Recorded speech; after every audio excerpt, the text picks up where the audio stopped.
Ahırqılık şeyimiz hürmetli vatandaşım bir taraftan qarıya qıvatılı qağızı möl болып ketdi keçirinler.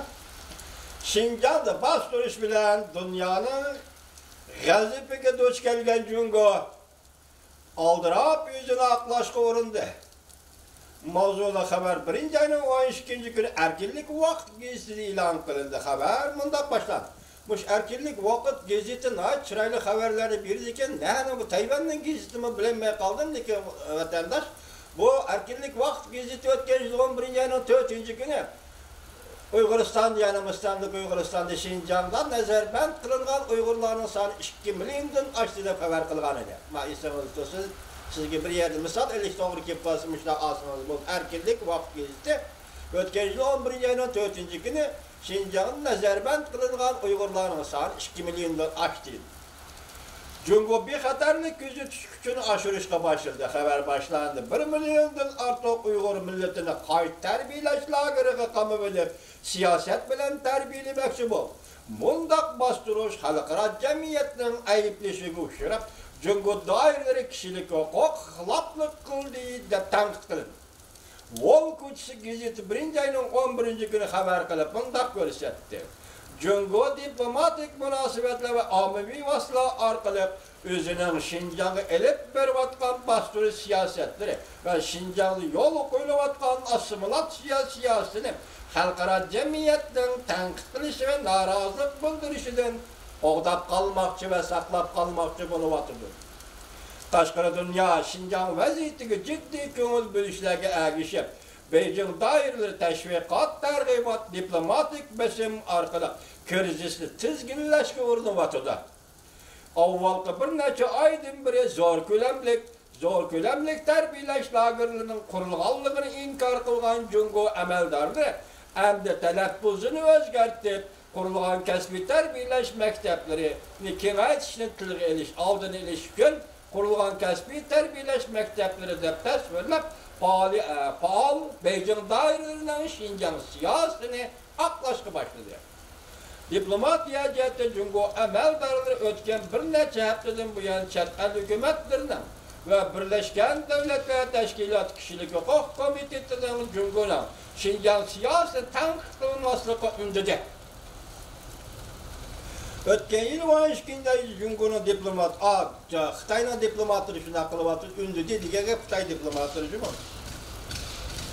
O'tgan yil 12-da Jungoning diplomatlari Birlashgan Davlatlar Tashkiloti Jungoni tanqid qilgan 3 davlatga norozilik bildirib, yana boshqa Yevropa davlatlari poytaxtlarida g'ayri rasmiy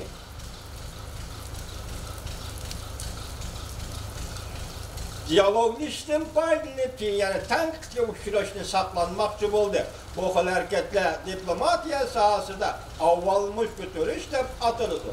Chet el davlatlariga bosim ishlatib, hukumatlarning kishilik huquq doimiy komitetining Şinjan masalasi to'g'risida alohida yig'in o'tkazmasligini talab qildi.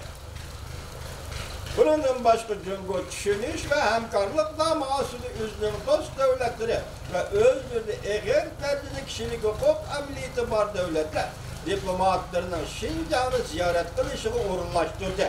Masalan, Jungoning do'stlari Rossiya, Qozog'iston, Hindiston, Pokiston, Afg'oniston, Indoneziya, Malayziya, Tayland, Kuvayt qatorliq davlatlar. Yani bir tarafdan g'arb davlatlarining Şinjanni shunday ziyorat qilish talablarini rad qildi. Cümleden Kanada'nı öz içine alan 18 g'arb davlatlarining Beijingga turishlik bosh elchilari, Birleşken Devletler Teşkilatı kishilik huquq amaldorlari, Barchilik ve Germaniyaning kishilik huquq amaldori Kapol qatorliqlarning Şinjanni ziyorat qilishini rad qildi.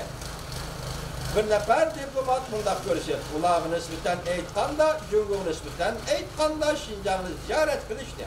Maqsadli o'rinlashtirish paydo qilgan gumonli fikrlar ziyorat qilguvchilarga Şinjanni tushuntirgan Xitoyning tushuntirishlaridan ko'p bo'ldi. Xitoydan gumon qilyapti. Yig'ilish lagerlari to'g'risi demoqchi. Men ishtirak o'qib qoldim, kechiringlar, yig'yapti. Kechiringlar. Arlıqda men sizlarga leksiya so'zlagan degandim, hozir boshqa taraflardagi boshqa axborot o'rinlarida xabardor bo'ldimlar. Bu yerga bir reytirish agentligini taklif qildi, Şinjandagi lagerlarni kuzatishga yuqorqi davlat 12 davlat taklif qildi lagerlarni ko'zitishga. Bundan keyin Birlashgan Davlatlar Tashkilotining tekshirish ko'maklarini taklif qildi lagerlarni ko'zitishga. Onun neticesi qanday bo'lishi siz bilan bizga ma'lum. Chunki o'tmirallik Xitoyning qo'lida. Uyg'uriston o'tmirallik qilish gubernatorlik Xitoyning qo'lida. Harbiy kuch saqchi kuchi Xitoyning qo'lida. Siz bilan bizga chora yo'q. Lekin Xitoy yana xalqaro bosimga tuz tutgan.